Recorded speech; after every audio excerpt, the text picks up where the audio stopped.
So before it gets too late in the year to say Happy New Year anymore, or to call it a new year, I want to get a list of sort of New Year's resolutions to do with guitar on a video, and then revisit them right near the end of the year and see how I think I've done or how you think I've done. And I want these to be sort of achievable but aspirational, and give me motivation at times during the year when I might struggle with that, and just to give me, you know, a real target to hit. So let's start with really why I recorded this little piece on the baritone.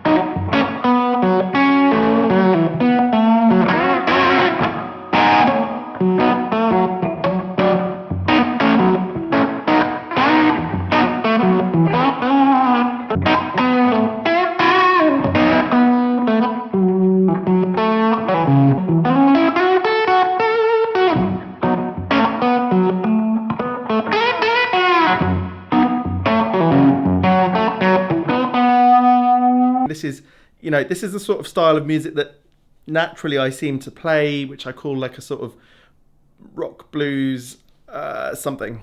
I don't know, like swampy. I love playing with the slide. All of this stuff I've really thought over the last 6 months or so is how I've developed. But New Year's resolution number one is to work on the flow and smoothness of my movement and the fluidity of it, and to reduce the amount of mistakes I make. So for each point I give you, I want to tell you how I'm going to do it, okay? For this particular one, I want to do more slow practice. I tend to practice at a pace that I want to play at and just keep going. And I've told this to people that I've taught before as well, if you can believe that I've taught people. If you can practice it slowly and perfectly, you know, as well as you can, then you can probably speed it up, and that way, when you play it fast, you're more likely to play it properly. And I just get lazy about that. And also because I have to record a lot. Okay, so I make probably 2 YouTube videos a week and also 2 to 4 Instagram little pieces. And if you don't know, you could probably guess, everything I play on the channel is improvised and not pre-thought about. So I'm quite instinctive like that, but it means obviously things tend to come out quite similar sometimes. And also, even though I might record it 5 or 6 times, I rarely get any takes that are completely perfect and full of, or not full of, some little mistakes. And on top of that, as I said, the flow and smoothness of movement and fluidity. So I need to practice transitioning between positions of scales and between the finger and the slide and different chord shapes. So that is number one. Okay, my next resolution is to sort out my gear in a way that means it is always playable and ready to go. I have a couple of amps here that are pretty much always set up to go, this 2-rock especially, and normally one combo on the floor. And as you've seen recently on the channel, I'm not recording with mics, I'm using IRs. They're going out through that power station there and into my thing here. What I want to do is a bit of a Rhett shell sort of setup, have some way of having all the amps near here, some sort of switching capability. It's really so that I don't go weeks or months at a time without using some of these amazing amps, you know. Like, as I said, I've got to come up with a couple of videos a week. It's a lot of work. And so I don't always have time to just swap amps around if it's going to take me extra time and everything.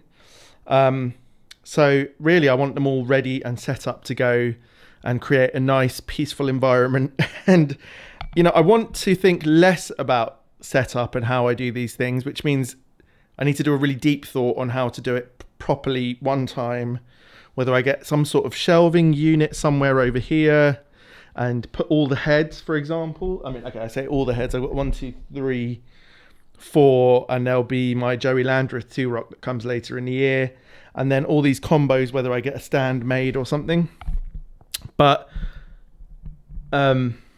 recently, my whole thing has been about simplifying my setup and trying to make the most out of my time. Hence why I'm not using microphones so much. It's one of the reasons why, as well as the loudness of the amps. It just means I can plug and play more quickly. And I want to get more playing time, practice, and more content in. So that is number 2. Okay, point number 3 is to expand my repertoire of chords and scales. But, you know, I can't just say that as a whole, because that it doesn't really give me something to aim for. So basically, the idea is that I want to I want to learn some jazz chords. Jazz chords that fit into my type of playing. So the closest person I can think of who plays anything jazzy that I would aspire to might be Josh Smith. He plays this sort of blues, rockabilly, jazzy stuff, and he somehow manages to make normal blues and this other jazz chord stuff fit together well. But I can't understand a word he says when he's teaching. What I mean by that is his explanations to me haven't made sense so far. They're either too quick or not in detail enough. Even though I admire his playing, I can't learn from him. So I'm going to have to try and figure out. So I want to learn 5 jazz chords, and also to expand my sort of voicings and inversions of triads and other chord related stuff. And on top of that, learn the diminished scale to go over the top of some of this stuff. And by the end of this year, I want to understand how some of this works. At the moment, I play open chords, major and minor chords in a few different voicings and positions, and your sort of 7 chords, your blues chords. On top of that, nothing. So to expand my repertoire, to feel more versatile, to have something new to play and to look forward to, I'm going to give about half an hour a week to start with to this, and maybe halfway through the year I'll see where I've got, and then we'll see where we've got at the end.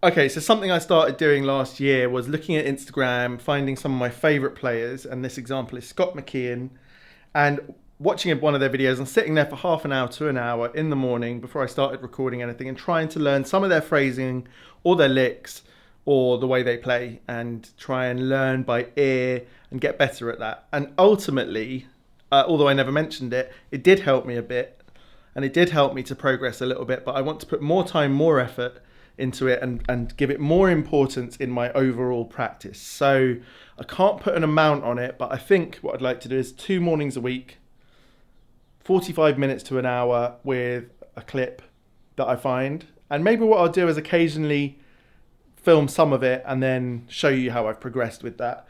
Taking your 5 or 10 favorite players and learning some of what they do is not copying, it's not stealing, it's learning. And you don't have to play like them to have got use out of it, but to learn, get influence from people you like. For me, that's Scott McKeon, Kirk Fletcher, Joey Landreth, Josh Smith, JD Simo, all these sort of bluesy type players that I really admire, and others. It's worth spending that time training my ear and hoping that it gives me it imparts something on me, not maybe the exact notes they play, but the way they might phrase something or how they move from one place to another, or just give me ideas. So that I'm going to start ASAP this week, couple of sessions a week of an hour to really soak in from my favorite players. Okay, this one goes with the first point of flow and fluidity of movement, but this is about speed of play. And if you went and found Eric Gales' version of Voodoo Child, this is the sort of speed I want to develop one day. Now, if I could be 60% as fast as that, playing the same thing, I think I'd be pretty happy. But I don't want to play exactly like Eric Gales. He has a very specific style that I actually find really inspirational. I know it's not everyone's cup of tea, and it's not even it's not similar to the way I play. I don't do those runs of notes like Joe Bonamassa and Eric Johnson and Eric Gales. But there is something to say for being able to include fusion and other styles within my type of playing that would just add a flourish or a bit of interest or something new, somewhere else to go on the fretboard. So over Christmas, when I didn't record for 3 weeks on the channel, I would sit on the sofa every day and I would do the 5-note runs. You go up 5 and then you start on the second note, go up 5 in the scale. And I did it every day for about an hour for 2 weeks, 2 to 3 weeks. And by the end of it, I was really fast. I haven't done it for 2 weeks, and I tried to do it a minute ago, and I was already crap. So it takes determination. Eric Gales said in one of his rig rundowns, if you want to play that fast, you need to put in the time, and you basically can never stop going at it, practicing it, and keeping your fingers fluid.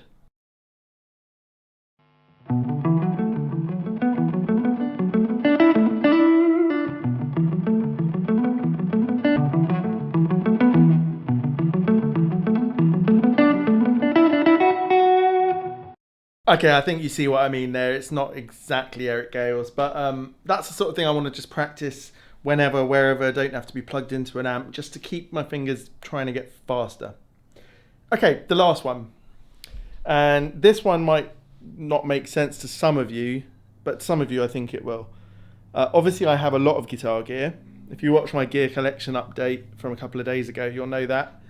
I want to be less about the gear. I've been trying to do that for the whole of last year. It doesn't come across to everyone. Some people seem to get it, some don't. As someone put it, that I'm clearly someone who romanticizes gear.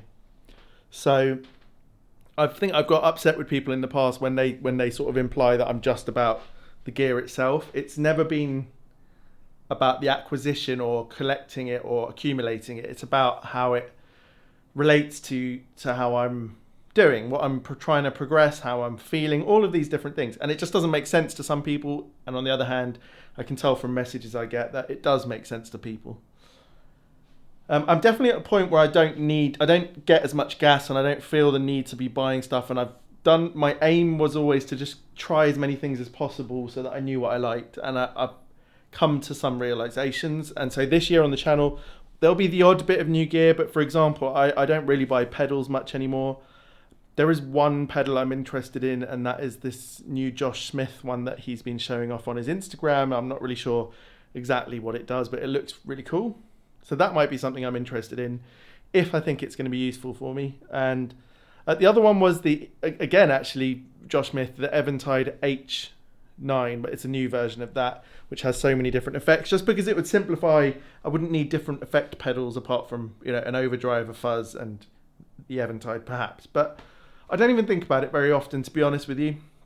And if you've noticed, all the previous resolutions have been down really to playing more. I want to hone my playing, get better at that, become more interesting to listen to and watch, and become a better player. So I have got one guitar in the works that's coming, the Iverson. I do have one amp that's on order, the Joey Landreth. I'm not expecting to have many frequent purchases compared to previous years. So I hope, to the people that have understood that this channel has been more about my progression than it has my accumulating. That's what it was always meant to be. But I want to show that more this year. I have lots of guitars I love and I'm happy with, and they help me to carry on progressing and stuff. So now, this year of resolutions and trying to get better, I want to take that really seriously. So you'll still see gear videos because we all find them interesting. I'll still compare my amp sometimes, or what a pedal's doing, or what make up hypothetical situations. That's all fun, and I love doing that. And on top of that, I hope to get across to you more about how I'm trying to play a certain way, or get better at something, or take an influence from someone else. So we might talk about more guitar players and other things like that. So this is my New Year's resolutions 2023. If you haven't got any, I didn't have any last year, but at some point it struck me that I should have an aim. This year I want to start off with some aims and see how long I can keep them going for. So I'll keep you updated. If you don't follow me on Instagram, you could. Here's the name on Instagram. I post quite often there, and you'll see me probably progressing more on there than on here. I just post, playing clips basically. So anyway, I hope you enjoy that if you do, and I'll see you soon. Cheers.